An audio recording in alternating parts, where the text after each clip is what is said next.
Picture this. A Virginia field at dawn 1863, the air thick with the acrid tang of gunpowder, the ground churned to mud by boots and cannonballs, and somewhere in the distance a lone bugle wails its notes swallowed by the groans of the wounded. This isn't the war of paintings, with gallant generals on prancing horses and flags snapping in the breeze. No, this is the American Civil War as it really was, a meat grinder of human lives, where disease killed more than bullets, where hunger gnawed at your bones, and where a single day could break a man's soul. Welcome to History Orbit, where we rip away the gloss of history to show you the raw, unfiltered truth. If you're new here, hit that subscribe button and join our journey into the past, because today, we're not just telling a story, we're dragging you into the boots of Private Caleb Whitaker, a Confederate soldier who never wanted this war but got it anyway. You'll walk with him, feel his fear, smell the rot, and by the end, you'll know why you wouldn't last a day in his world. Let's step into the smoke and chaos of 1863 Virginia, where the land itself seems to bleed.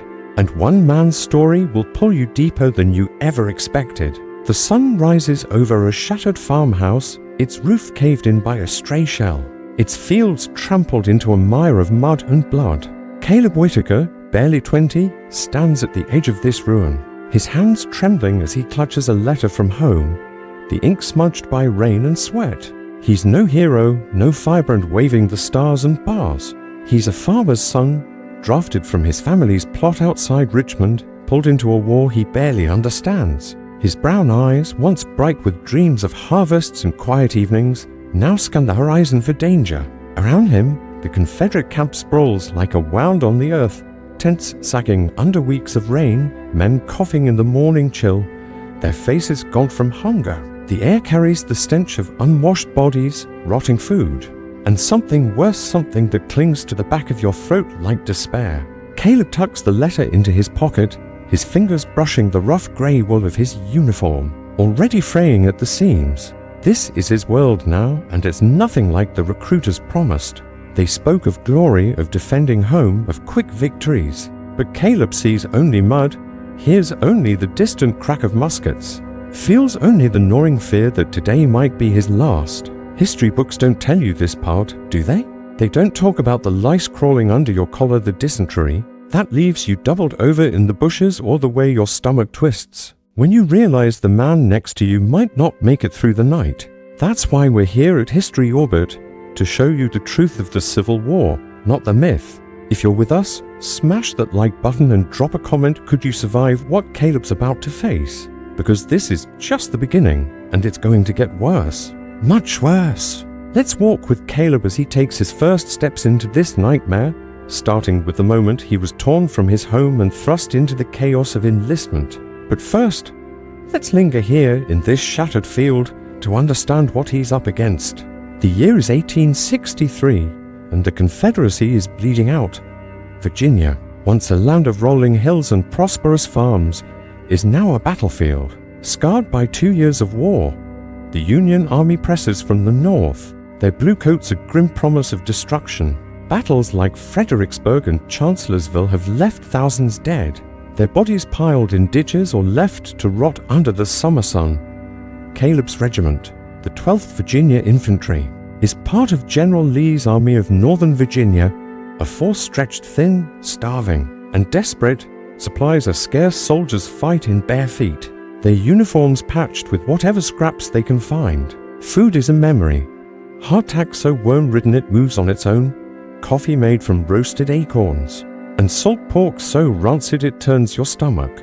Disease is the real killer though. Dysentery, typhoid, smallpox, they stalk the camps like grim reapers, claiming more lives than any Yankee bullet.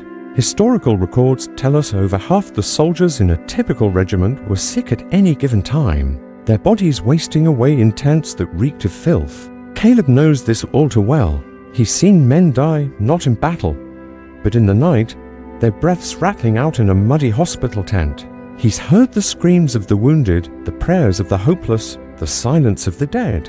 And yet, here he stands, alive for now, his heart pounding as he wonders what fresh hell awaits. The camp around him buzzes with grim activity.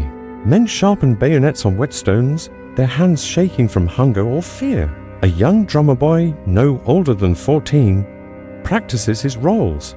The sound sharp and urgent against the morning fog. Officers bark orders, their voices hoarse from days of shouting. Somewhere nearby, a horse whinnies, its ribs stark against its skin. Caleb's tent mate, Elias Boone, a quiet carpenter with a face like worn leather, whittles a stick into nothing, his eyes distant. Another soldier, Jonah Reed, a lanky teenager with a nervous laugh, tries to tell a joke, but it falls flat, drowned by the coughs of a man in the next tent. This is the Confederacy in 1863, not a grand cause, but a collection of tired, scared men clinging to survival. Caleb feels it all, the weight of his musket, the itch of his wool jacket, the ache in his empty stomach. He's no different from the thousands of others, yet his story is unique, a thread in the tapestry of a war that tore a nation apart. At History Orbit, we don't just recount facts, we make you feel the past, smell it, taste it. So stick with us, hit that subscribe button if you haven't already, and let's follow Caleb deeper into this world. Because to understand the Civil War, you need to know what it was like to live it, to breathe it, to fear it. And Caleb's about to show you just how brutal that life was. Imagine standing in his boots, the mud sucking at your soles, the air heavy with the promise of death. You'd think twice about those romantic tales of war, wouldn't you? The truth is uglier, and it starts with the moment Caleb was pulled from his farm, his life upended by a single piece of paper with his name scrawled on it. That's where we're going next, the enlistment hall in Richmond, a place that smells of despair and sounds like chaos, where Caleb's journey truly begins. But before we step into that crowded, sweaty warehouse, let's take one last look at this field. At Caleb standing alone, his letter clutched tight. He doesn't know what's coming, but he feels it, a shadow creeping closer, a story unfolding that will test every ounce of his strength. And as the bugle fades and the camp stirs to life, you can almost hear the echo of his heartbeat, pulling you forward into the next chapter of his war. What happens when a man like Caleb, ordinary, unprepared, is thrown into the machine of war? Let's find out as we step into the suffocating chaos of enlistment, where the first cut of this brutal world begins to bleed. The bugle's wail fades into the Virginia dawn, and Caleb Whitaker's heartbeat still thumps in your ears, pulling you from that muddy field straight into the suffocating chaos of a Richmond warehouse, where the air chokes with the stench of sweat, fear, and rotting wood.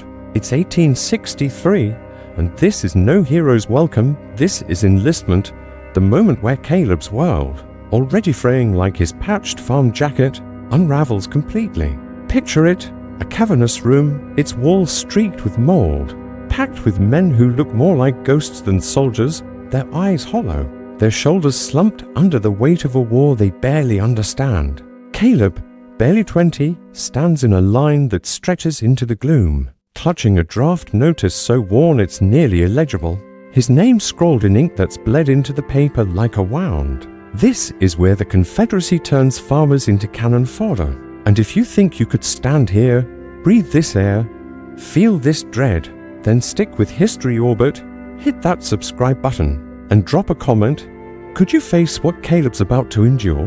Because this is just the start, and it's a hell you wouldn't survive. The warehouse is a hive of chaos, voices shouting, boots scuffing on warped floorboards, the clatter of muskets being tossed into piles. Caleb's boots, hand-me-downs from his brother, pinch his toes, already blistered from the long walk to Richmond.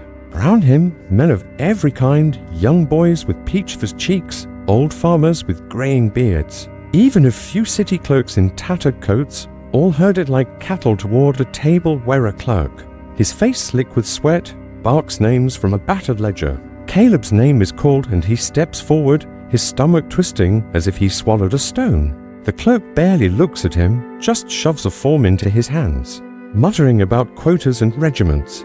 Caleb's no volunteer. He's here because the Confederacy's desperate, drafting men as fast as they can bury them. Historical records show that by 1863, the South was scraping the bottom of its manpower, pulling in boys as young as 16 and men as old as 50, anyone who could hold a musket, or at least pretend to. Caleb's not alone in his fear. You can see it in the trembling hands of the man beside him, a lanky teenager named Jonah Reed, who keeps whispering to himself, maybe a prayer, maybe a curse. The line moves, slow as molasses, toward a corner where a surgeon, if you can call him that, waits with a bored scowl. The man's coat is stained with blood and whiskey, his hands shaking as he prods at recruits like they're livestock. Caleb steps up, and the surgeon squints at him, muttering about smallpox scars that aren't there. His breath sour enough to make Caleb's eyes water. No stethoscope, no real exam, just a quick poke at Caleb's chest and a grunt of approval. "You're fit for service," he says, though Caleb feels anything but fit, his body already aching from hunger and the long trek from his farm. Next comes the uniform, if you can call it that, a threadbare grey jacket to sizes too big, patched with mismatched cloth, and trousers that sag at the waist, held up only by a rope belt. The boots are worse, cracked leather that's seen better days, one sole flapping like a mocking tongue. Caleb pulls them on, wincing as they bite into his blisters, and he overhears a man nearby, Elias Boone, a quiet carpenter with a face like weathered oak, joke about newspaper tailoring, stuffing the boots with scraps to make them fit. The room laughs, a brittle sound, and for a moment, Caleb feels less alone, but the weight of his new reality crashes back. They hand him a musket, rusted and heavy, its barrel pitted from use, and a knapsack that smells of mildew, stuffed with a single blanket, thin as a whisper, and a tin cup that's dented but serviceable. The final gift is a ration of hardtack, a biscuit so hard it could crack teeth, and when Caleb bites into it, it tastes like sawdust mixed with gravel. He's heard stories of soldiers soaking it in coffee to make it edible, but there's no coffee here, just a tin of water that tastes like rust. The warehouse hums with misery, men coughing, some spitting blood into handkerchiefs, others muttering about home, about wives and children they might never see again. Jonah, the teenager, sidles up to Caleb, his nervous grin flickering like a candle in the wind. He's from a village nearby, drafted just like Caleb, and he talks too fast. About his sister's cooking, about a girl he meant to marry, anything to drown out the fear. Elias, older and quieter, just nods, his hands busy folding a letter he's written, but can't send, no stamps, no postmaster willing to carry it. These men, strangers yesterday, are now Caleb's world, bound by a shared dread that feels heavier than the musket on his shoulder. The officers aren't much better, their voices hoarse from shouting, their eyes bloodshot from sleepless nights. One, a Captain Hargrove with a limp and a scar across his cheek, barks orders to form ranks, but the men are too tired, too confused to move quickly. Caleb tries to stand straight, but his knees wobble, and he wonders if he's made a mistake, if he should have run when he had the chance. But where would he go? The Confederacy's grip is tight, deserters are shot or worse, and his family's farm is already struggling. His mother's letters begging him to stay safe, to come home. He can't abandon them, not yet. The warehouse feels like a cage, its windows boarded up, letting in only slivers of grey light that do nothing to warm the chill in Caleb's bones. He overhears whispers about the war's progress or lack of it, about battles lost at Gettysburg, about Union armies closing in. The men around him don't talk of victory anymore, they talk of survival, of making it through another day. Historical accounts confirm this. By mid-1863, Confederate morale was crumbling, with desertions rising and supplies dwindling. Caleb feels it in the air, a hopelessness that clings like damp wool. Yet there's a strange energy here too, a flicker of defiance in the way Jonah cracks a joke about the surgeon's whiskey breath, or how Elias shares a pinch of tobacco with a stranger. These small acts, fleeting as they are, keep Caleb from sinking entirely into despair. He tucks his mother's letter deeper into his pocket, its words a lifeline he can't afford to lose. The line moves again, and Caleb's pushed toward a door leading outside, where a drill sergeant waits, his voice like gravel, ready to turn this ragtag crowd into something resembling soldiers. Caleb's never held a musket before today, never marched in step, never imagined he'd be here, in this warehouse that smells of death before the fighting even starts. His hands shake as he grips the musket, its weight unfamiliar, its purpose terrifying. He glances at Jonah, who's still talking, his voice a nervous hum, and at Elias, whose eyes are fixed on the floor. as if he can see the future there and doesn't like it. The door looms closer, and with every step, Caleb feels the last threads of his old life slipping away. This is enlistment, the first cut of a war that will carve him down to the bone, and he's not ready. Not even close. But the Confederacy doesn't care. It needs bodies, and Caleb's is one of them. As he steps toward the door, the noise of the warehouse fades, replaced by the thud of his own pulse, the creak of his boots, the whisper of fear that says he might not survive this. And yet, there's something else, a spark of stubbornness, maybe even hope, that keeps his feet moving. He doesn't know what lies beyond that door, what drills, what punishments, what kind of life awaits in the muddy camps of Virginia. But he's about to find out, and so are you. Because this isn't just Caleb's story, it's the story of thousands. And History Orbit is here to make you feel every step of it. So let's follow him out of this warehouse and into the next chapter, where the real grind of war begins, not with bullets but with mud, hunger, and the slow, relentless crush of camp life. What does it take to turn a man like Caleb into a soldier? Let's see.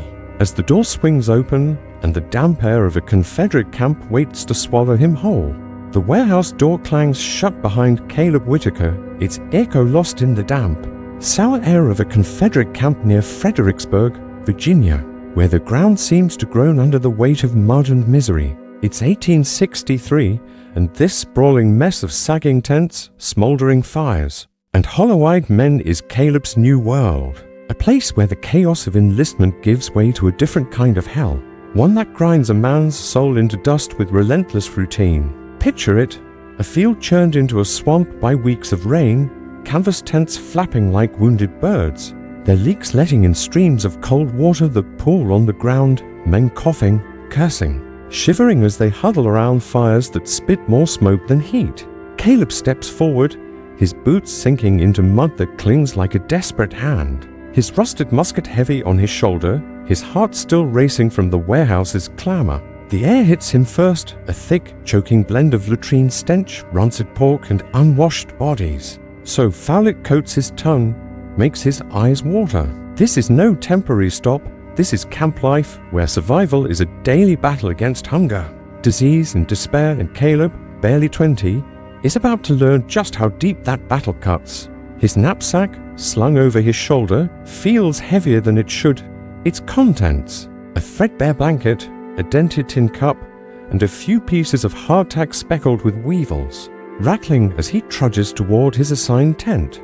The tent is a mockery of shelter, a tattered sheet of canvas stretched over splintered poles, shared with Elias Boone, the quiet carpenter whose hands are rough as tree bark, and Jonah Reed, the lanky teenager, whose nervous chatter is now a familiar hum. Inside, the ground is a muddy sponge, soaking Caleb's blanket before he can even lay it down. The air damp and cold, carrying the faint rustle of rats bold enough to steal crumbs from sleeping hands. He drops his knapsack, wincing as the hardtack tumbles out, its surface crawling with tiny black specks. He tries to eat, biting into the biscuit, its taste like chalk mixed with grit, his teeth aching with each chew. Historical accounts tell us soldiers often soaked hardtack in grease or water to make it edible. But Caleb has nothing. Just a sip from his canteen, the water tasting of rust and regret. He looks around, sees Jonah gnawing on his own ration, spitting out a weevil with a grimace, and Elias, silent, staring at the tent's dripping ceiling as if it holds answers. The camp is a living wound, stretching across the Virginia hillside, its tents scattered like scars, its men moving through a haze of routine that feels more like punishment than preparation. Drills start at dawn, signaled by a bugle's sharp cry that cuts through the fog, pulling Caleb from a half-sleep haunted by dreams of home. He stumbles into line, his musket awkward in his hands, his boots slipping in the mud as he tries to march in step with men who look as lost as he feels. The sergeant, Tucker, a grizzled man with a beard like tangled wire and eyes that have seen too much, shouts orders that blend into a single, relentless drone. Keep your line, load your weapon. Don't fall behind. Caleb's arms burn under the musket's weight, his legs tremble from hunger. His blisters bleed inside boots that are already falling apart, their soles flapping with each step.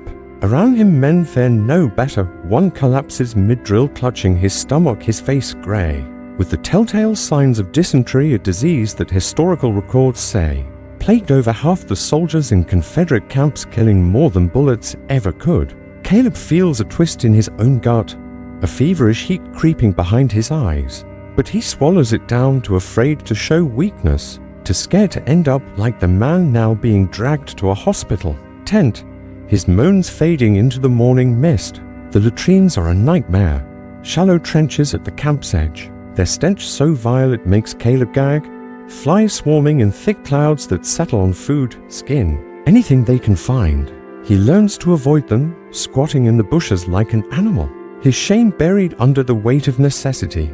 Hygiene is a myth here, soap is a rumor, and the only water comes from a sluggish creek, its surface slick with oil and waste, leaving a gritty film on Caleb's hands when he tries to wash his face. Lice are his constant tormentors, burrowing into his clothes, his hair, his skin, their bites leaving welts that itch until he bleeds. Jonah, ever the talker, shows him how to crush them between his nails, a grim ritual that pauses for grooming, his grin a flicker of defiance against the filth. Elias just scratches, his face a stoic mask, as if he's decided to endure rather than fight the inevitable.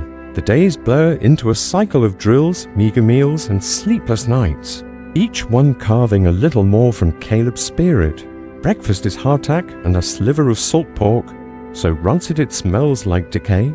Dinner is the same, maybe with a handful of beans if the supply wagon hasn't been delayed again. His stomach growls constantly, a hollow ache that keeps him awake, dreaming of his mother's cornbread, warm and crumbling, a memory so vivid it's almost cruel. Jonah sings snatches of Dixie to pass the time, his voice cracking, but stubborn, while Elias whittles sticks into shapeless lumps, his knife flashing in the firelight. His silence a wall Caleb can't breach. Other men cope differently, gambling with cards so worn they're barely legible, betting tobacco or promises of future rations, their laughter brittle but real.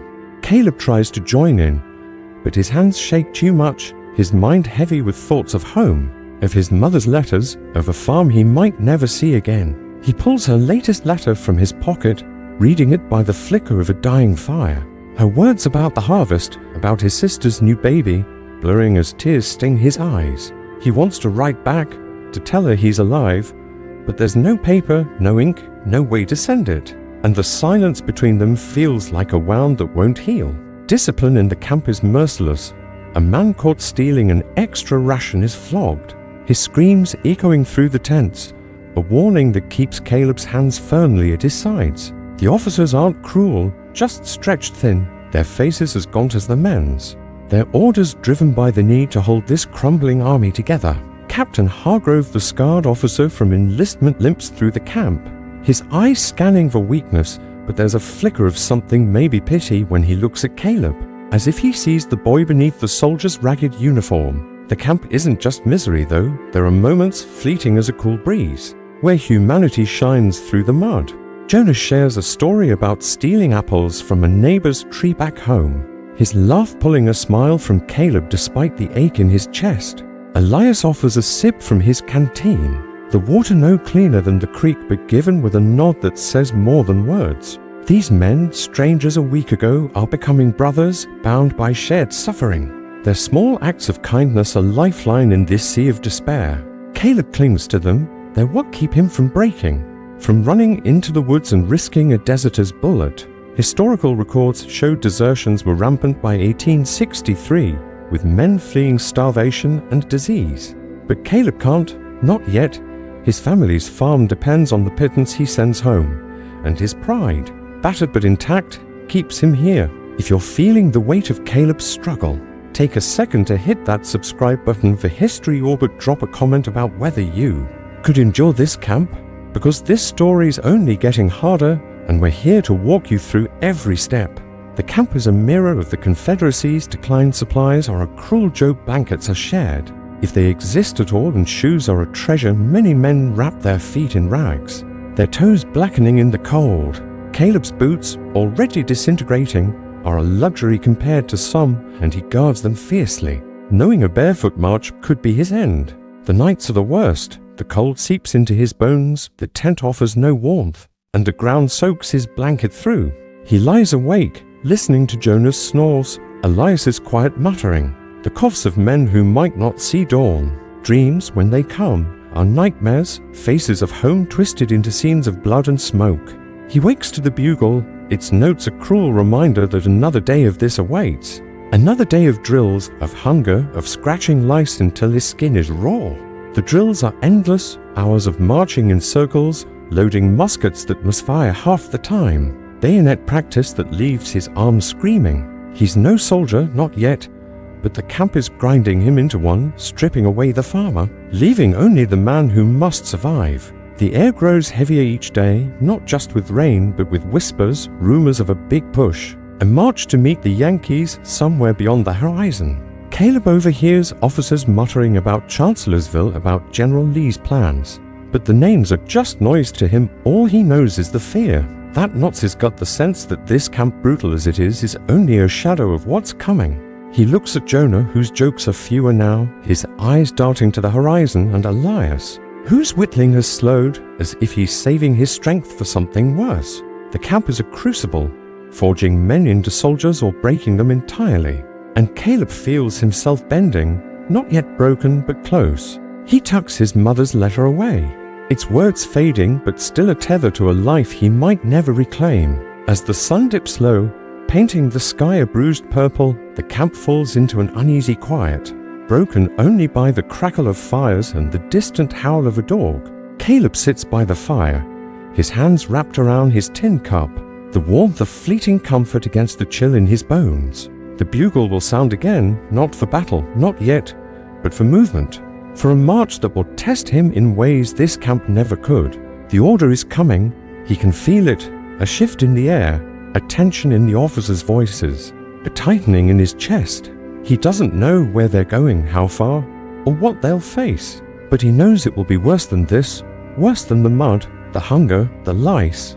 The camp has been a slow grind, but the road ahead promises a different kind of agony, one that will push Caleb to his limits and beyond. So let's stay with him as the fires burn low and the men pack their meager belongings, their faces set against the unknown. What happens when a man like Caleb, already worn thin, is forced to march through Virginia's broken roads, his body and spirit tested by every step? Let's follow him as the camp fades behind and the road opens up, a path of mud and pain that will carve deeper into his soul. The camp's dying fires cast flickering shadows as Caleb Whitaker slings his tattered knapsack over his shoulder, the bugle's sharp cry still echoing in his ears, signaling not battle but movement. A march that promises to grind what's left of his strength into the muddy roads of Virginia. It's 1863, and a Confederate camp near Fredericksburg dissolves into a flurry of motion. Men packing their meager belongings, their faces etched with dread as they form ragged lines under a sky heavy with clouds. Caleb steps into the column, his boots already splitting at the seams. Sinking into the churned earth, each step a reminder of the misery he's leaving behind, only to trade it for a new kind of torment. The air is thick with the stench of wet wool and unwashed bodies, the damp chill seeping into his bones as he falls in beside Elias Boone, whose silent whittling has given way to a grim focus, and Jonah Reed, whose nervous chatter is muted now, his eyes darting to the horizon. This is no parade, no orderly advance. This is a forced march through a war-torn land, where every mile tests body and soul, and Caleb, barely holding together after the camp's relentless grind, is about to learn what it means to keep moving when everything screams to stop. The column stretches out, a snake of grey-clad men winding through fields scarred by cannon fire, past farms reduced to charred skeletons, their chimneys standing like tombstones. Caleb's musket digs into his shoulder, its weight a constant ache, the rusted barrel cold against his palm. His knapsack, stuffed with a mouldy blanket and a few pieces of weevil-ridden hardtack, slaps against his back with every step, the straps cutting into his skin. The road, if you can call it that, is a quagmire of mud, churned by thousands of boots and wagon wheels sucking at Caleb's feet, each step a battle to pull free. His boots, patched and crumbling, offer no protection. Blisters burst, leaving raw sores that sting with every movement.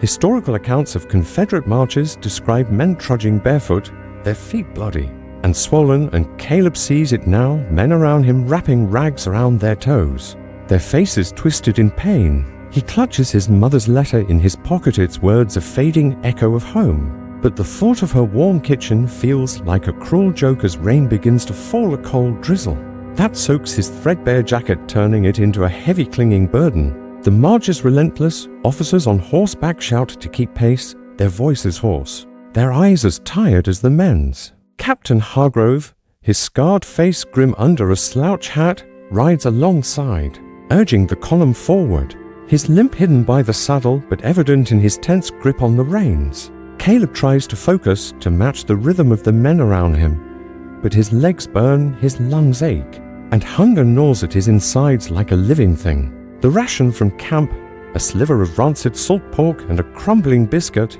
is long gone, and his canteen holds only a few sips of water, cloudy with grit from a roadside stream. Thirst claws at his throat, his lips crack, and when he tries to swallow, it's like sandpaper. Jonah, marching beside him, mutters about a spring he heard about miles ahead, but his voice lacks conviction, as if he's trying to convince himself. Elias, silent as ever, keeps his eyes on the ground, his steps steady but slow, each one a quiet act of endurance. The column passes a ruined orchard, its trees stripped bare, their branches broken by passing armies, and Caleb's stomach twists at the sight, imagining the apples he used to pick with his sister. The memory is sharp, painful, and he pushes it away, focusing on the mud, the weight of his musket, anything to keep moving. Hours blur into a haze of pain. The rain turns the road into a river, and men begin to falter. A soldier ahead, a boy no older than Jonah, collapses, his knees buckling under the weight of his pack. No one stops. The column parts around him like water around a stone, and Caleb glances back, seeing the boy's face, grey and still, before an officer drags him to a wagon. Historical records note that heat stroke and exhaustion claimed countless men on these marches, their bodies left by the roadside when wagons were full. Caleb feels it too, a dizziness behind his eyes, a heat that's not from the sun but from his own body breaking down. He stumbles, catches himself, and feels Jonah's hand on his arm, a brief grip that says keep going. It's not kindness, not exactly, it's survival, the unspoken pact of men who know they're all one step from falling. The march stretches on, miles of mud and misery, the landscape a blur of broken fences, burned barns and fields turned to wasteland. Caleb's feet are numb now, the pain a dull roar, his blisters bleeding into his socks, if you can call the tattered rags socks. His jacket, soaked through, chafes his skin, and the lice, ever present, crawl under his collar. Their bites a constant torment. He tries to distract himself, counting steps, humming a tune his mother used to sing. But the rhythm of the march drowns it out, a relentless thud of boots and clatter of canteens. The men around him are silent now, their energy spent, their faces masks of exhaustion. Jonah's chatter has stopped, his breath coming in short gasps, and Elias, still marching, seems to shrink with each step, his broad shoulders hunching inward. Caleb wonders how they keep going, how he keeps going, when every muscle screams to stop, when his stomach is a hollow pit, when his mind drifts to thoughts of home, of lying down and never getting up. The officers don't let up, their shouts cut through the rain, move, move, move, and Caleb hates them, hates the mud, hates the war, but he marches because there's no other choice. Desertion crosses his mind, a fleeting thought of slipping into the woods, but the stories of deserters, shot or hanged, keep his feet moving. Besides, his family needs him, needs the pay he sends home, however meager, and that thought, more than fear, holds him to the column. As the day drags on, the rain slows, but the mud grows deeper and the column slows to a crawl. Men drop their packs, too tired to carry them, and Caleb sees one soldier, his face gaunt. Tears stripped from his blanket to wrap his bleeding feet. The sight makes Caleb's chest tighten. He's not there yet, but he's close. His own boots barely holding together, their soles flapping like mocking tongues. He thinks of Elias's joke about newspaper tailoring back in Richmond. But there's no humor now, just the grim reality of a march that feels endless. The column passes a stream, and men break ranks to drink, despite orders to keep moving. Caleb joins them, kneeling in the mud, scooping water that tastes of dirt and decay. But it's wet, and that's enough. Jonah gulps it down, splashing his face, and for a moment, his grin returns. A flicker of the boy he was before the war. Elias drinks slowly, his eyes scanning the horizon as if he sees something the others don't. Caleb wants to ask, but his throat is too dry, his voice too weak. The officers shout them back into line, and the march resumes. The brief pause only making the pain sharper, the hunger deeper. If you're feeling the weight of Caleb's steps, the ache in his bones, take a moment to hit that subscribe button for History Orbit. Drop a comment about whether you could keep marching, because this story is only getting heavier, and we're here to carry you through every grueling mile. Night falls and the column halts, not for rest but to regroup, the men collapsing where they stand, too tired to set up tents. Caleb sinks to the ground, his legs trembling, his breath ragged. He pulls out his hardtack, tries to eat, but his jaw aches, and the weevils are too many, so he spits it out, settling for a sip of gritty water.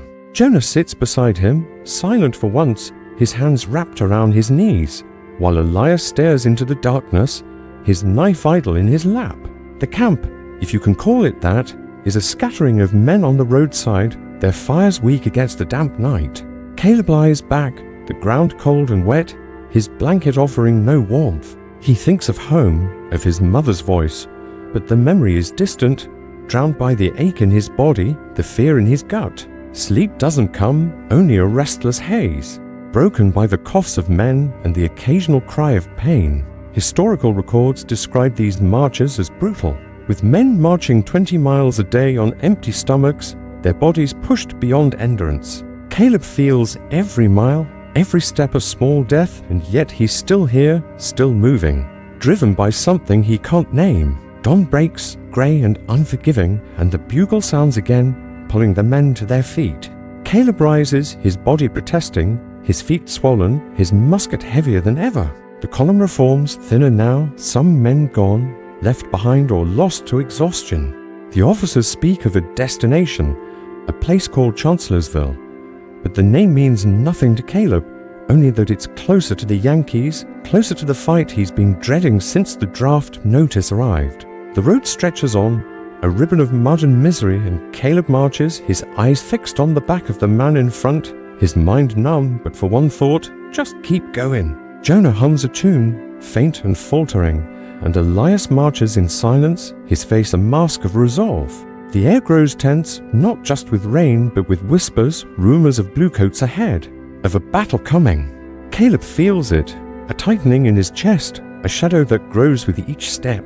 The march has been agony, but it's leading somewhere worse, somewhere where mud and hunger will be the least of his worries. The column moves forward toward a horizon that promises not rest but reckoning, and Caleb, worn to the bone, can only follow. So let's walk with him through the mud, through the pain, as the road leads not to safety, but to the edge of something far more terrifying. What happens when a man like Caleb, already pushed to his limits, faces the chaos of battle? Where survival hangs on a thread, let's find out, as the column trudges on, and the distant rumble of cannons begins to shake the air. The distant rumble of cannons grows louder, a thunder that shakes the muddy road beneath Caleb Whitaker's feet, pulling him from the endless agony of the march into a new nightmare, where the air itself feels alive with death. It's May 1863, and the Confederate column trudges toward Chancellorsville, Virginia, the horizon now a haze of smoke and menace, the ground trembling as if the earth knows what's coming. Caleb, his body worn to a thread by days of marching, grips his rusted musket its weight, a cruel reminder of the fight ahead, his heart pounding so hard it drowns out the clatter of canteens and the labored breaths of the men around him. The column, a ragged line of grey-clad soldiers, moves through a landscape scarred by war, fields torn by shells, trees splintered into jagged stumps, the air thick with the acrid bite of gunpowder and the sour tang of fear. Elias Boone marches beside him, his face set like stone, his eyes fixed on the smoke ahead,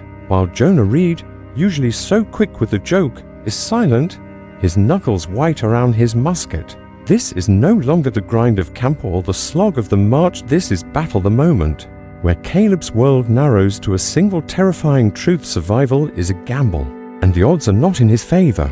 The column halts in a clearing, the officers shouting orders that barely cut through the growing roar of artillery. Form lines, load weapons, fix bayonets. Caleb fumbles with his musket, his hands shaking as he rams a paper cartridge down the barrel, the powder spilling onto his fingers, gritty and black. Historical records note that muskets like his, often old and poorly maintained, misfired up to 30% of the time, and Caleb feels that uncertainty now, the weapon in his hands more a burden than a tool.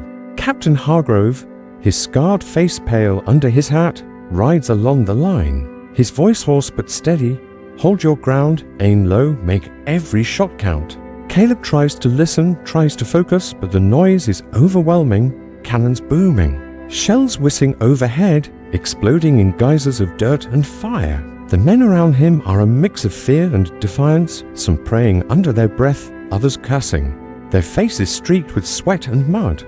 Jonah mutters a single word, Lord, and Elias, silent as ever, adjusts his grip on his musket, his jaw tight. The order comes to advance, and Caleb steps forward, his boots slipping on grass slick with dew and blood, the line moving toward a low rise where the smoke is thickest. The first shots crack through the air, sharp and sudden, and Caleb flinches, his body instinctively ducking as bullets hum past like angry wasps. The line ahead breaks into chaos, men shouting, falling. The air now a choking cloud of smoke that stings his eyes, burns his throat. He tries to aim, but there's nothing to see, just shadows in the haze, blue coats flickering like ghosts. He fires, the musket kicking hard against his shoulder, the recoil jarring his teeth. But he doesn't know if he hit anything. The smoke is too thick, the noise too loud. Reload, someone screams, and Caleb fumbles again, his hands trembling so badly he drops the ramrod, scrambles to pick it up, his fingers slick with sweat. The line surges forward and he moves with it, driven by instinct, by the press of bodies, by the fear of being left behind.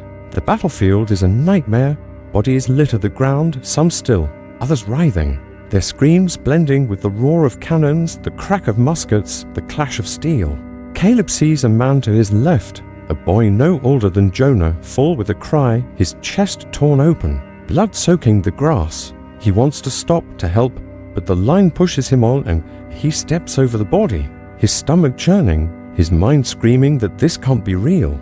Elias is still beside him, firing methodically, his face a mask of grim focus. But Jonah is struggling, his musket jammed, his eyes wide with panic. Caleb wants to say something to help, but there's no time, no breath, only the chaos of battle pulling him forward. A shell explodes nearby, showering dirt and shrapnel, and Caleb ducks, feeling the heat of it on his face, the ground shaking beneath him. The line wavers, men shouting contradictory orders, advance, hold, retreat, and Caleb's head spins, his body moving on instinct alone. He fires again, the musket misfiring this time, a dull click that leaves him defenseless, and he scrambles to reload, his hands shaking so badly he can barely tear the cartridge. The smoke clears for a moment and he sees them, Union soldiers, their bayonets glinting, charging through the haze. His breath catches, his heart a hammer in his chest, and he raises his musket, not ready but forced to act. The lines collide, a brutal crash of bodies and steel, men screaming, bayonets plunging, muskets swinging like clubs. Caleb swings his musket, feels it connect with something, someone, but he doesn't look, can't look, just keeps moving, keeps fighting. Elias is still there, his bayonet red with blood, but Jonah is gone, lost in the chaos, and Caleb's heart lurches, fear for his friend mixing with his own terror. He sees Elias stumble, a bayonet catching him in the side, and Caleb screams, a raw, desperate sound, rushing to his friend's side. Elias falls, his face pale, blood soaking his jacket, and Caleb kneels, trying to drag him back. But the line is breaking, men running, officers shouting to hold, hold. Caleb pulls Elias behind a fallen log, his hands slick with blood, his friend's blood. And Elias grips his arm, his voice a rasp, go, Caleb, go. But Caleb can't, not yet. He tears a strip from his sleeve, presses it to Elias's wound. But the blood keeps coming and Elias's eyes are dimming, his grip weakening. The battle rages on, the smoke thicker now, the screams louder. And Caleb feels the world closing in, his breath short, his vision blurring. A bullet grazes his arm, a hot sting that makes him cry out, and he drops his musket. Clutching the wound, blood seeping through his fingers. He stumbles back, dragging Elias, but the weight is too much and the line is gone. Shattered into fragments of men running, fighting, dying. Historical accounts of Chancellorsville describe this chaos, with Confederate and Union lines breaking under the weight of confusion, smoke, and slaughter. Thousands falling in hours. Caleb doesn't know strategy, doesn't know the grand plans of General Lee or General Hooker. He only knows fear, pain, and the weight of Elias in his arms. He trips, falls, his knees hitting the ground, and for a moment he thinks of staying there, letting the battle take him, but Jonah's voice cuts through, sharp and urgent. "Caleb, move!" Jonah's there, his face streaked with dirt, his musket gone, pulling Caleb to his feet, dragging him and Elias toward a ditch where other men huddle, their eyes wild with fear. The battle swirls around them, a maelstrom of smoke and death, but the ditch offers a moment's shelter, a chance to breathe, to think. Caleb's arm throbs, blood dripping onto the dirt. But he's alive, and Jonah's alive, and Elias, barely, his breath shallow, his face grey. Caleb presses the cloth tighter, whispering to Elias, "Hold on, just hold on." But the words feel empty, and the battle's roar drowns them out. If you're feeling the terror of this moment, the weight of Caleb's fear, take a second to hit that subscribe button for History Orbit. Drop a comment about whether you could face this chaos, because this story's only getting darker, and we're here to guide you through every brutal second. The ditch is no sanctuary, shells still burst overhead, bullets zip past. And the men around Caleb are as broken as he is, some praying, some sobbing, some staring blankly as if their souls have already fled.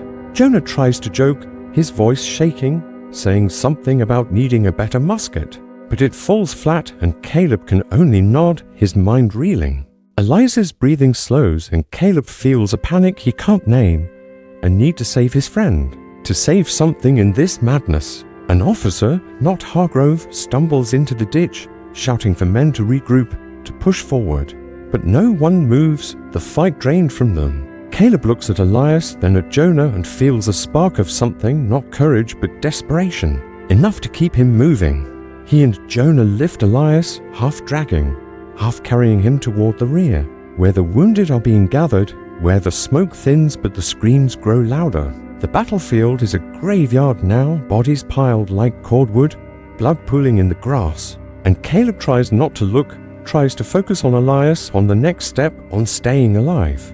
They reach a cluster of tents, a makeshift hospital, its canvas stained with blood, its air thick with the stench of death and whiskey. A surgeon, his apron red and dripping, points them to a corner, no words, no time, just a curt nod.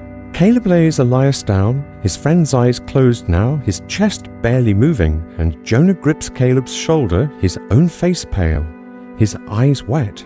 Caleb's arm burns, the graze a pulsing ache, but it's nothing compared to the fear in his gut. The knowledge that Elias might not make it, that none of them might. The battle's roar fades, but the danger isn't gone, only shifted. From the chaos of combat to the grim uncertainty of what comes next. Caleb's wound needs tending, and Elias needs more than a blood-soaked rag. But the hospital tent is a place of dread, its sounds and smells promising a new kind of horror. The day has been a storm of fire and steel. But what lies ahead is no less terrifying. A place where men are carved up not by bullets but by saws, where survival is a roll of the dice. So let's stay with Caleb as he kneels beside Elias, his hand still pressed to his friend's wound. The tent's shadows closing in, pulling him toward a fate he can't escape. What happens when a man like Caleb, bloodied and broken, faces the butcher's work of a Civil War surgeon? Let's find out as the screams of the wounded rise and the tent flap opens, revealing a world of pain beyond the battlefield. The screams of the wounded pierce the air as Caleb Whitaker stumbles into the field hospital tent. The canvas walls stained with blood and grime, the stench of whiskey decay and despair hitting him, like a physical blow pulling him from the battlefield-esque chaos into a new kind of hell where pain, is measured not in bullets but in saws and screams. It's May 1863, near Chancellorsville, Virginia, and Caleb, his arm throbbing from a bullet graze. Huff carries Elias Boone, whose side is soaked with blood, his face grey, his breath shallow and ragged. Jonah Reed, his eyes wide with fear, helps drag Elias onto a blood-slicked table. The tent a cramped nightmare of writhing bodies, flickering lanterns, and surgeons who move like butchers in a slaughterhouse. Caleb's knees buckle as he sets Elias down, his own wound burning, the cloth he tore from his sleeve now a sodden rag, useless against the blood seeping from his friend's side. The air is thick, heavy with the reek of gangrene and sweat, the floor a mire of mud and bodily fluids, and Caleb feels his stomach lurch, his vision blurring as the reality of this place sinks in. This is no hospital, not as he imagined it. This is a charnel house, where men are carved up with crude tools, where survival is a coin toss. And Caleb, still reeling from the battle's carnage, is about to learn that the surgeon's saw is as deadly as any Yankee bayonet. The tent is a chaos of motion and sound, surgeons shouting for more bandages, assistants scurrying with buckets of bloodied water, wounded men moaning, praying, or screaming as saws bite into bone. Caleb stands frozen, his hand still pressed to Elias's wound, his friend's eyes fluttering, his lips moving in a faint whisper, "Stay, Caleb, stay." Jonah hovers nearby, his hands shaking, his face pale as he mutters something about getting help. But there's no help here, only a grim assembly line of pain. A surgeon, Amos Holt, approaches, his apron stiff with dried blood, his hands trembling from exhaustion or whiskey, his eyes hollow from seeing too much death. He's no doctor, not in the way Caleb's mother once described, with clean hands and kind words. This man is a battlefield necessity, his tools caked with grime, his breath sour with liquor. Holt glances at Elias, then at Caleb's arm, and barks for them to wait, his voice cutting through the tent's din like a blade.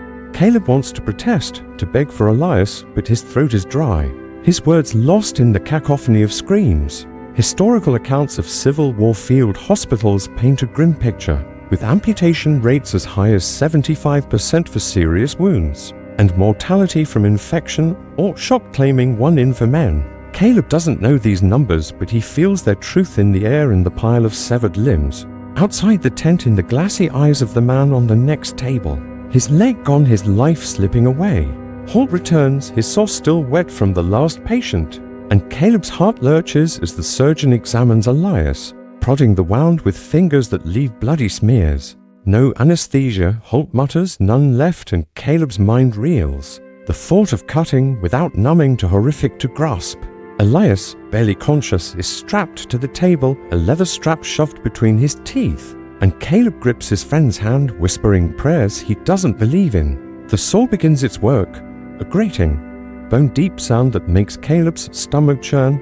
Elias's screams muffled by the strap, but piercing all the same. Blood sprays, hot and coppery, splattering Caleb's face, and he fights the urge to run, to vomit, to do anything but stand there, holding Elias's hand as his friend's body jerks with each cut.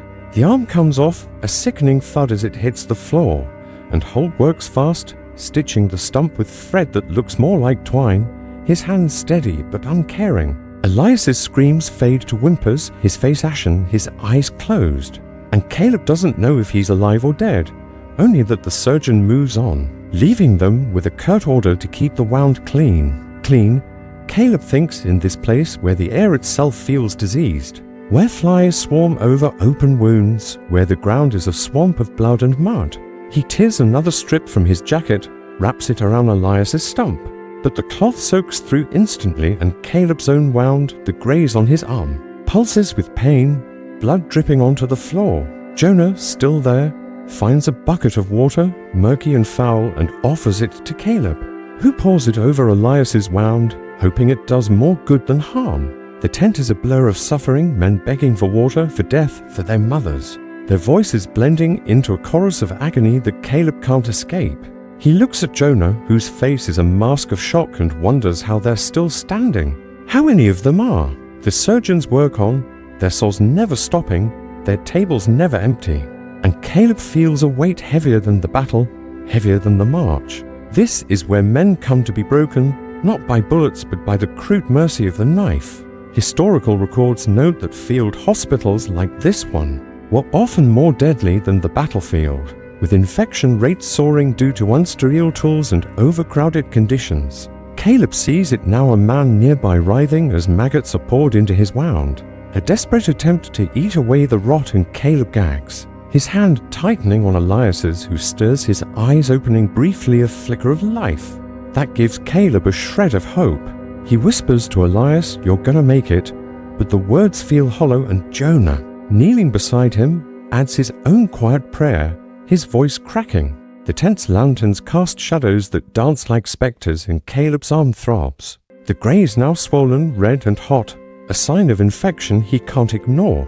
He knows he needs treatment, but the surgeons are too busy, the tables too full, and he's afraid, not just of the pain, but of losing himself to this place, of becoming another body on the pile outside. An assistant, a boy barely older than Jonah, notices Caleb's arm, shakes his head, and points to a corner where the less wounded wait, their faces grim, their bandages crude.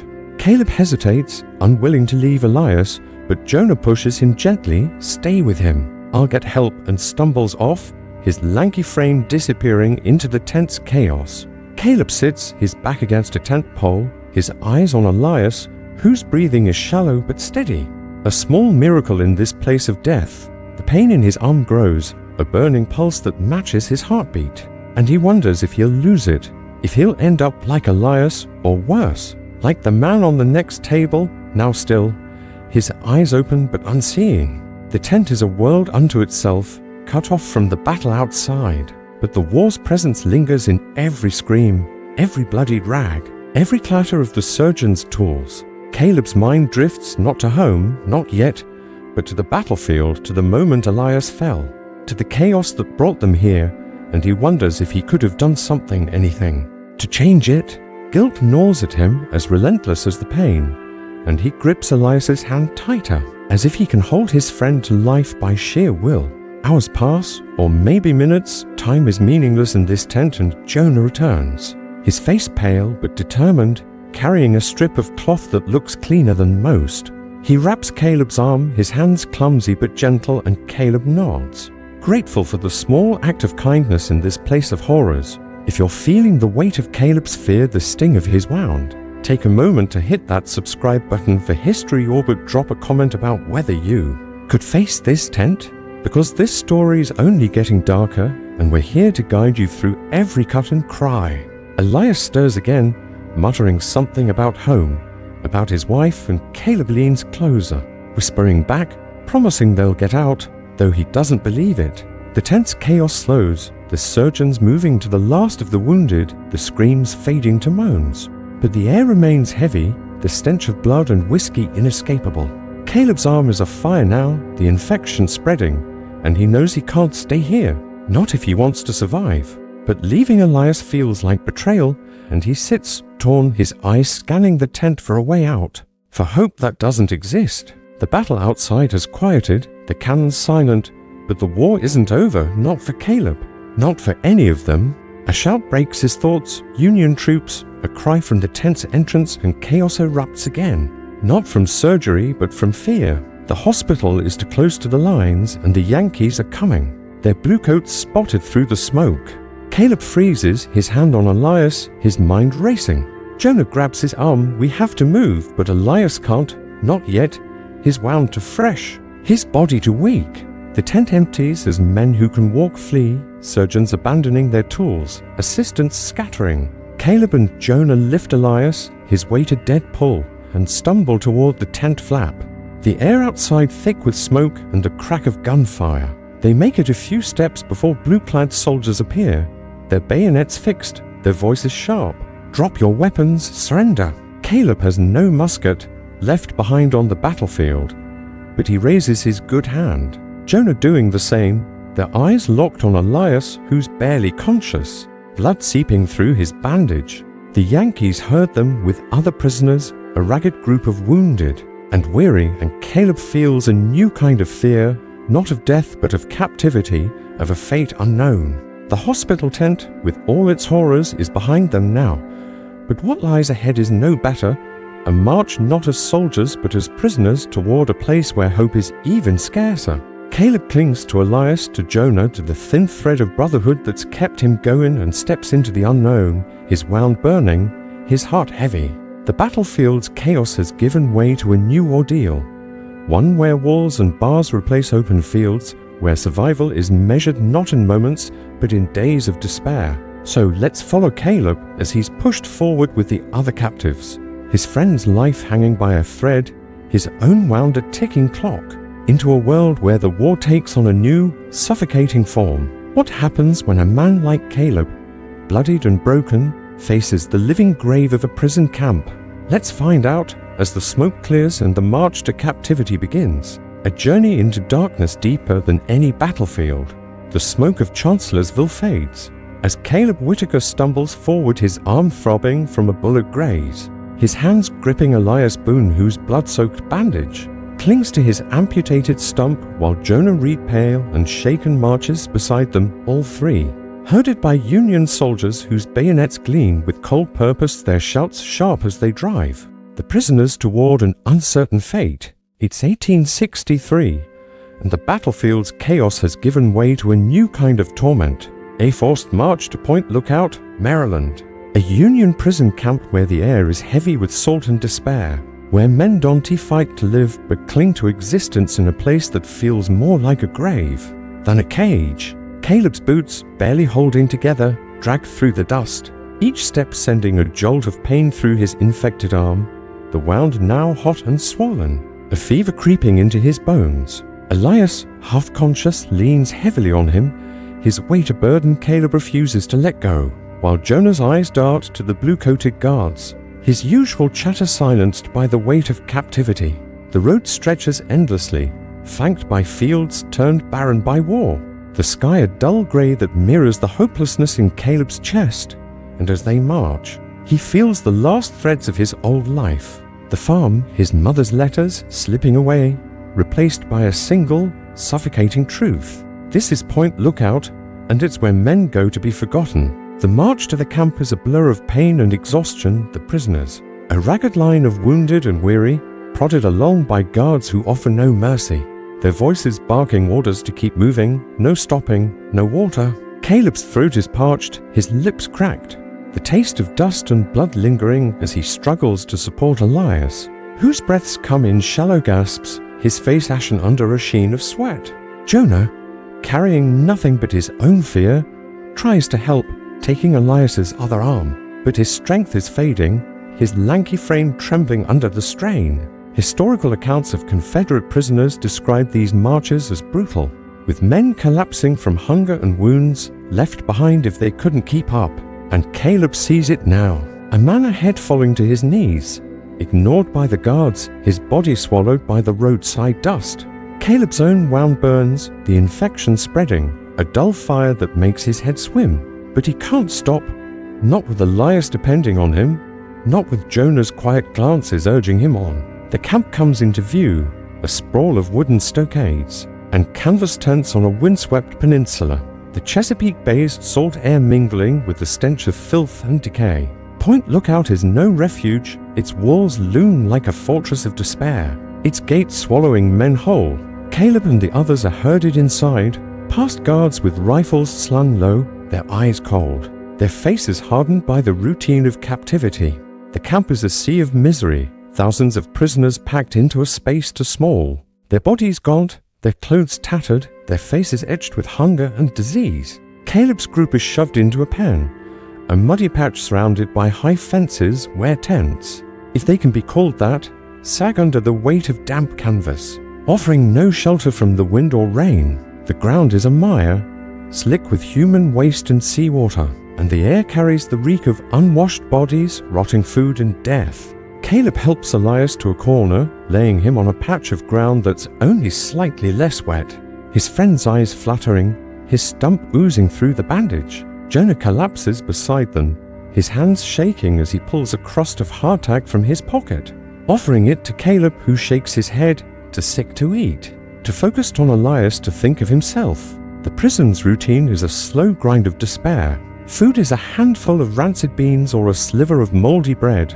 served once a day if they're lucky. The portions so small they barely dull the hunger. Historical records of Point Lookout note that malnutrition and disease kill thousands with dysentery and scurvy claiming lives daily, and Caleb feels it. The ache in his stomach, the weakness in his limbs, the fever that burns hotter with each passing hour.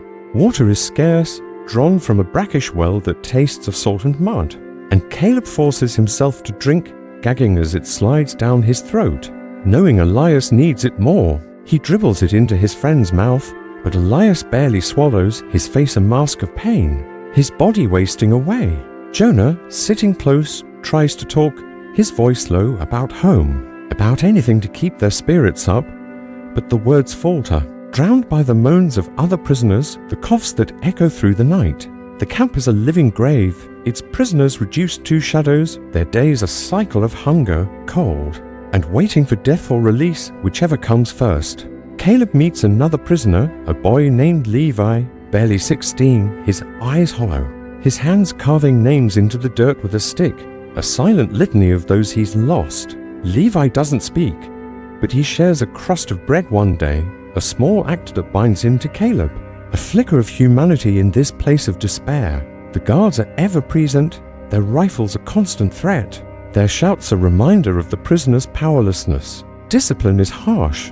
A man caught stealing food is beaten, his cries echoing across the camp, and Caleb watches, his heart sinking, knowing survival here means staying invisible, staying alive. His arm wound festers, the skin red and angry, pus seeping through the crude bandage Jonah tied, and he knows infection could kill him, just as it's killing Elias, whose stump is now blackening, the smell of rot unmistakable. Caleb tries to clean it, using what little water he can spare, but it's not enough, and Elias's fever spikes, his mutterings incoherent. His eyes no longer seeing Caleb, but some distant memory of home. Jonah, desperate, begs a guard for a doctor, but the man laughs, says doctors are for soldiers, not rebels, and Caleb feels a rage he can't act on, his hands clenched, his wound throbbing. Nights are the worst, the cold bites deeper, the wind off the bay cutting through the thin canvas, the ground soaking Caleb's blanket, his body shivering as he lies beside Elias, trying to keep him warm. Sleep is impossible, the camp alive with coughs, groans, the rustle of rats scavenging for scraps.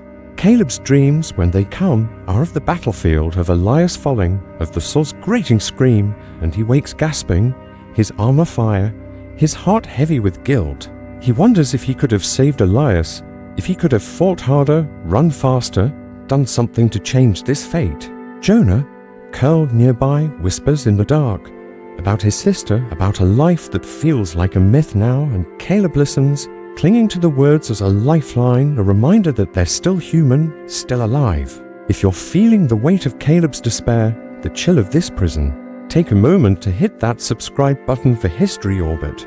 Drop a comment about whether you could endure this camp, because this story's only getting heavier, and we're here to guide you through every moment of anguish. Days blend into weeks, the camp's routine unchanging, the hunger constant, the disease relentless. Caleb's arm grows worse, the infection spreading, his fever making his head swim, but he forces himself to move, to fetch water, to check on Elias, whose life hangs by a thread. Levi, the silent boy, becomes a quiet companion, his presence a comfort, his small acts of kindness, a shared sip of water, a nod in the dark, keeping Caleb from sinking entirely into despair. Historical accounts describe Point Lookout as a death trap, with over 3,000 Confederate prisoners dying from disease and neglect, and Caleb sees it daily. Bodies carried out, their faces grey, their names scratched into Levi's dirt list.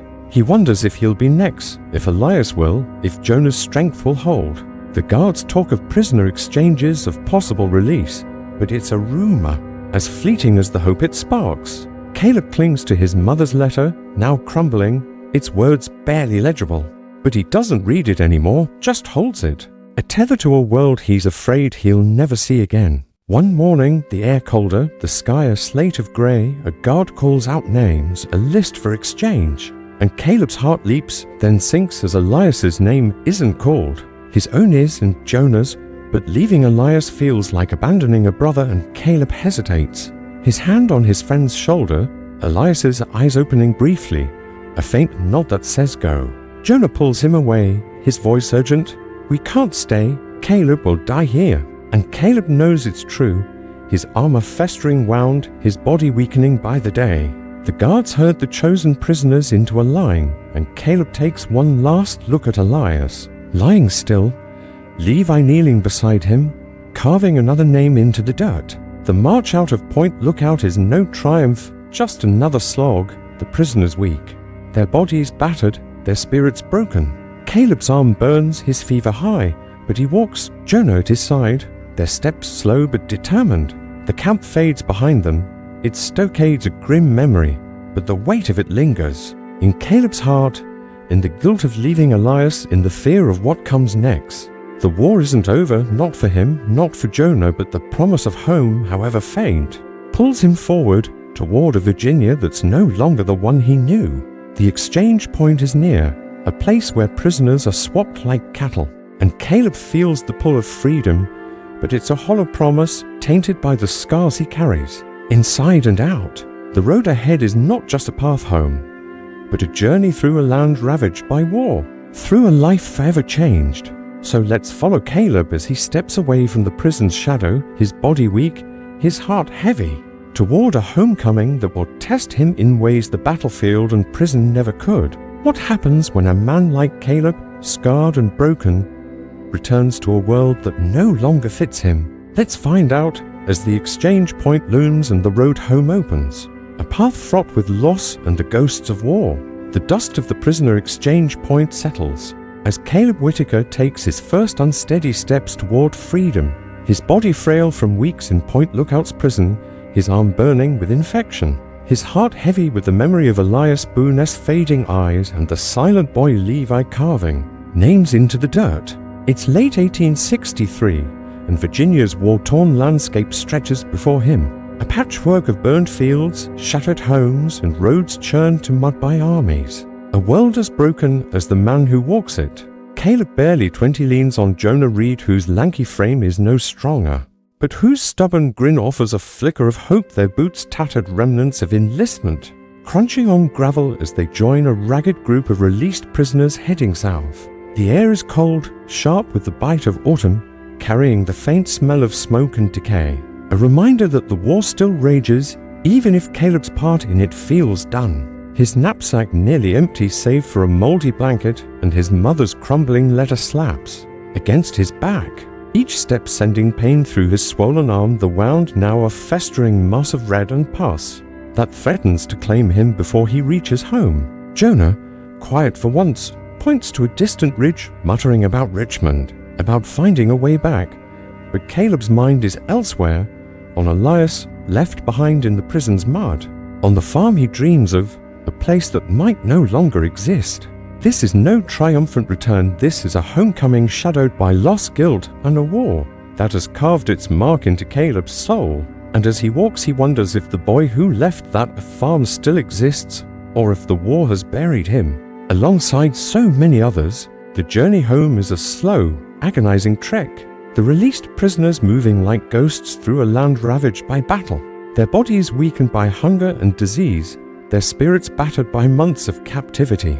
Caleb's fever spikes, his head swimming, his steps faltering, but Jonah's hand on his arm keeps him moving, a silent promise that they'll make it together. The roads are littered with the war's debris, broken wagons, discarded muskets, the occasional body of a soldier or civilian left where they fell, their faces grey, their eyes staring at nothing. Caleb tries not to look, but each sight burrows into his mind, joining the nightmares of Chancellorsville, the Sault Scream, the prison stench. Historical accounts describe Virginia in 1863 as a wasteland, its farms stripped bare, its people starving, and Caleb sees it now fields, once golden with corn, now blackened by firehouses reduced to charred frames, their chimneys standing like gravestones. The men scavenge what they can, a few rotten apples from a fallen tree, a handful of moldy cornmeal from an abandoned barn, but it's never enough, and Caleb's stomach is a hollow pit,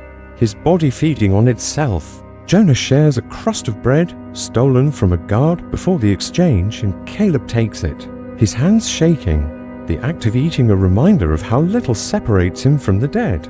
The nights are colder, the men huddling under shared blankets, their fires weak. Fed by twigs and scraps of fence, Caleb lies awake, his arm a fire of its own, the infection spreading, his fever painting the world in strange, wavering colors. Jonah, curled nearby, talks in his sleep about his sister, about a life that feels like a fairy tale now, and Caleb listens, clinging to the words as a tether to something human. He pulls his mother's letter from his pocket.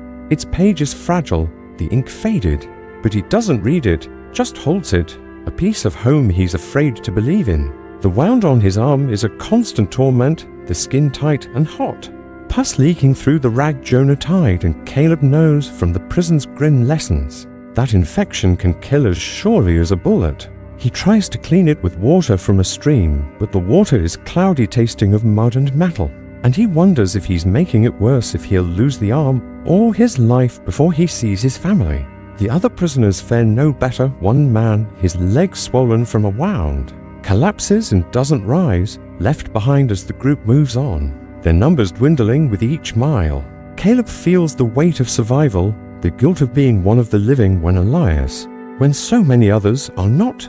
Jonah, sensing his friend's despair, tries to lighten the mood, telling a story about a pig he once chased through his village, but the laughter is weak and Caleb can only nod his mind, too heavy, his body too tired.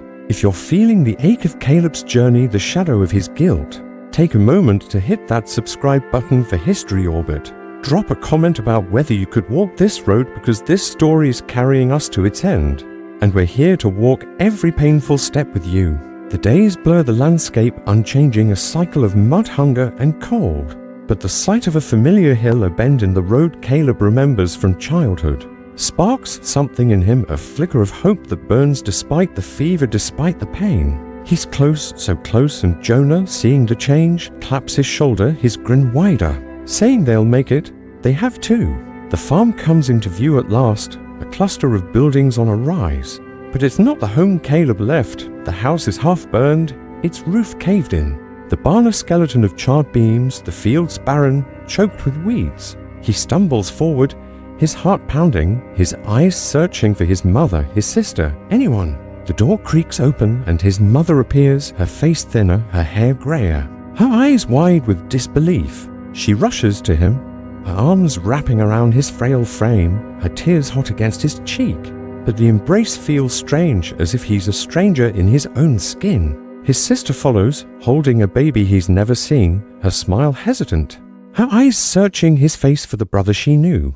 They don't recognize him, not fully, not this gaunt, fevered man with a festering wound and eyes that have seen too much. Caleb tries to speak, to tell them he's home, but his voice cracks and he collapses, his mother catching him, her hands strong despite her own frailty. The house is a shadow of itself, the walls scorched, the furniture gone, likely taken by soldiers or traded for food. His mother leads him to a pallet, her hands gentle as she examines his arm, her face tightening at the sight of the infection. She boils water, finds a clean cloth a rarity in this ravaged land, and cleans the wound, her touch a reminder of a life before the war, but the pain is sharp, and Caleb flinches, his fever making the room spin.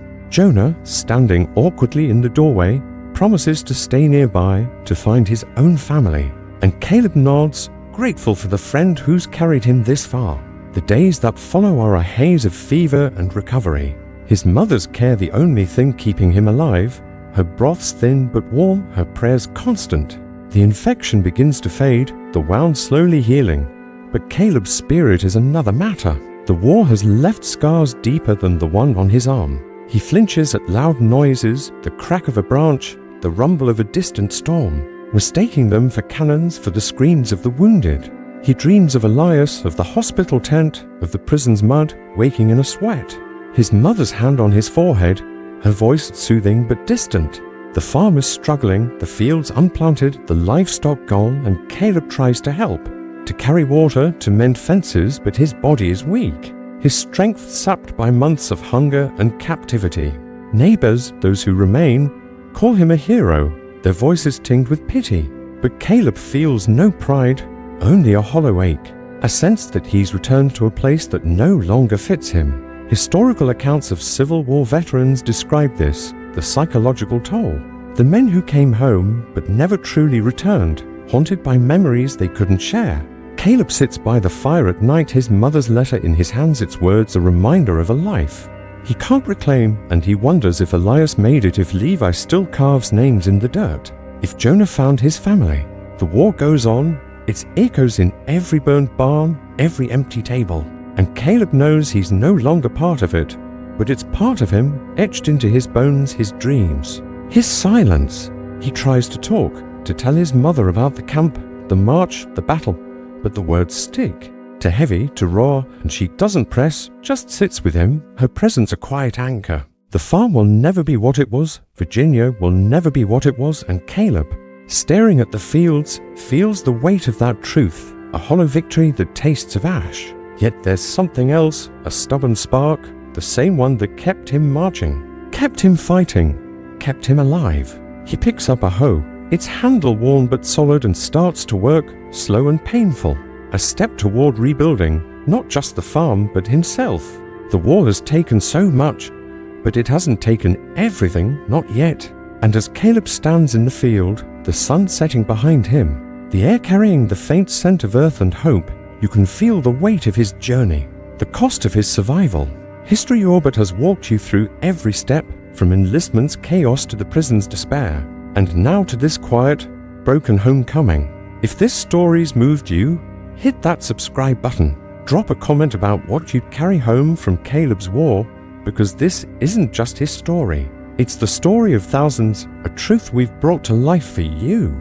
Caleb's war is over, but its shadow lingers in every flinch, every scar, every silent moment. So let's leave him here, in the fading light, a man remade by war, facing a future uncertain but his own, as the fields wait and the world turns, carrying the echoes of a conflict that shaped a nation and broke a man, yet left him standing, just barely, but enough. The sun dips below the horizon, casting a faint golden glow over the barren fields of Caleb Whitaker's family farm, its light catching the jagged edges of a half-burned house, the skeletal remains of a barn, and the weary figure of a young man, barely 20, standing with a hoe in his hands, his scarred arm trembling under the weight of a war that refuses to let him go. It's late 1863, and Virginia's soil, soaked with blood and tears, holds the echoes of battles fought, lives lost, and dreams shattered, as Caleb, his body frail from prison and fever, his heart heavy with the ghosts of Chancellorsville and Point Lookout, stares into a future that feels as uncertain as the war-torn land around him. The air is cool, carrying the faint scent of earth and ash, a reminder of the life he once knew, a life of harvests and laughter now buried under the weight of enlistment, marches, battles, and captivity. His mother's voice calls softly from the house, urging him to come inside, but Caleb lingers, his eyes tracing the horizon where smoke once rose, where cannons roared, where friends like Elias Boone fell and boys like Levi carved names into the dirt. This is not the homecoming he dreamed of, not a victory but a survival, a hollow triumph that leaves him standing in a field that no longer knows him, a man remade by war, searching for meaning in the scars it left behind. The hoe in his hands feels foreign, its handle worn but unfamiliar to fingers that once gripped a musket, that pressed a bloodied rag to Elias's wound, that clung to a crumbling letter in a prison's mud.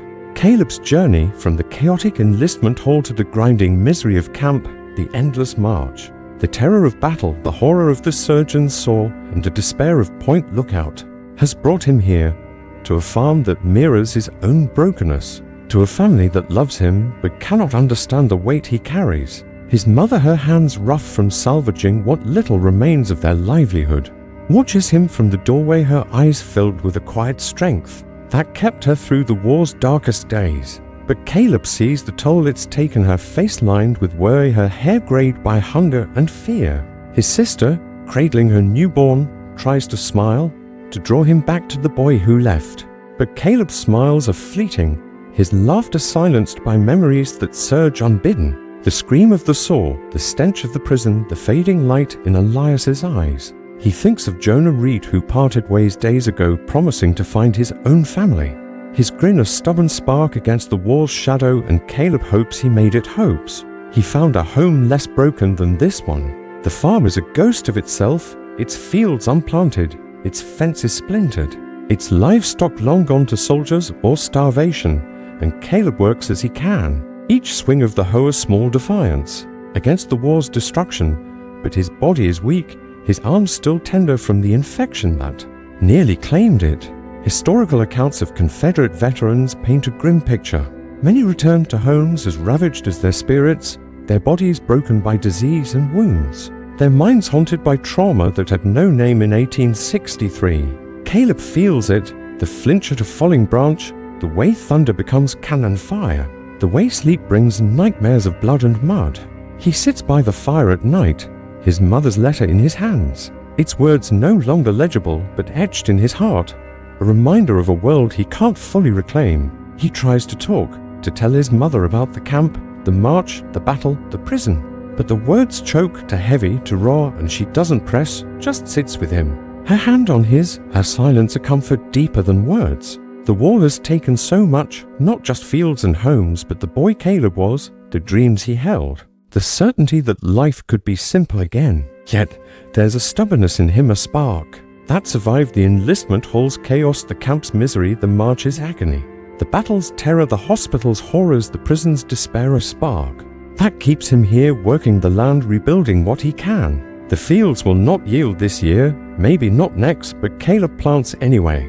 A few seeds scavenged from a neighbor, a small act of hope in a land scarred by loss. He thinks of Elias, wonders if he survived, if Levi's silent prayers reached him, and the guilt is a weight he'll carry always, a scar deeper than the one on his arm. Historical records suggest many prisoners at Point Lookout died, their names lost to time. But Caleb holds on to the possibility that Elias made it, that somewhere, his friend is alive. Whittling sticks into shapeless lumps, his quiet strength unbroken. The war goes on, its battles raging beyond the horizon, but Caleb's part is done. His body and soul too battered to return to the fight. He hears news whispered by passing travelers of Confederate defeats, of Union advances, of a nation tearing itself apart, and he wonders what it was all for, the blood, the pain, the loss.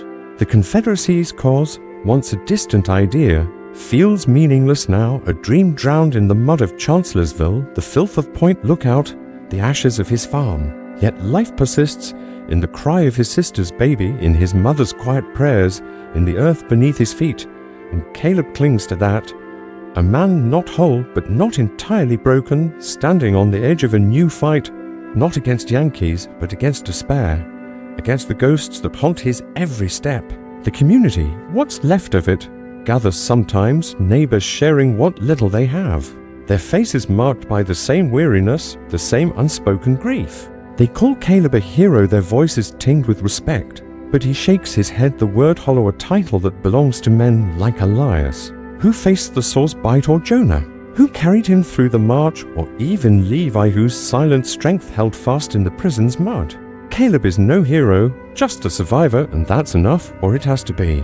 He works the fields by day, his movements slow, his arm aching, but each row he clears is a small victory, a defiance against the war's attempt to erase him. At night, he sits by the fire, the house quieter now, the absence of his father, lost before the war, a wound reopened by his own survival. His mother tells stories of better times, of harvests and fairs, and Caleb listens, trying to find the boy who laughed at those tales. But that boy is gone, replaced by a man who flinches at shadows, who wakes to the sound of cannons that aren't there. Historical studies of Civil War veterans note this, the lasting trauma, the men who returned, but never fully came back, their lives marked by silence, by memories they couldn't share. Caleb feels it, the weight of those memories, but he pushes forward, driven by the same stubborn spark that carried him through the war's darkest days. He thinks of rebuilding, not just the farm but himself, piece by piece, day by day, a task as daunting as any battle. The war has changed Virginia, changed him, changed everything, but it hasn't ended hope, not entirely.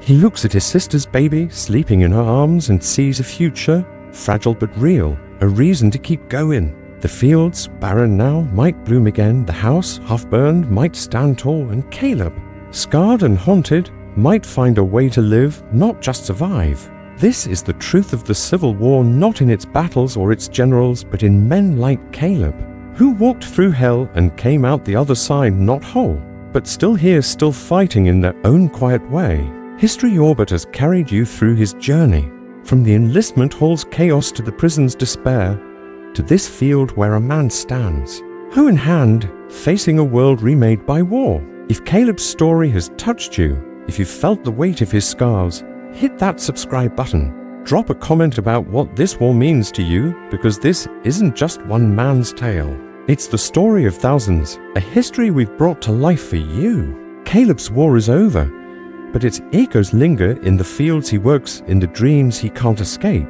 In the letter he still holds, its words a whisper of a life he's determined to reclaim. So let's leave him here under a sky streaked with fading light, a man standing where he began, but forever changed. His story a testament to the cost of war, to the strength it takes to survive, to the hope that persists even in a world of ashes. The fields wait, the night falls, and Caleb, scarred but unbroken, takes another step, not toward victory, but toward something harder, something truer. A life rebuilt from the ruins of war.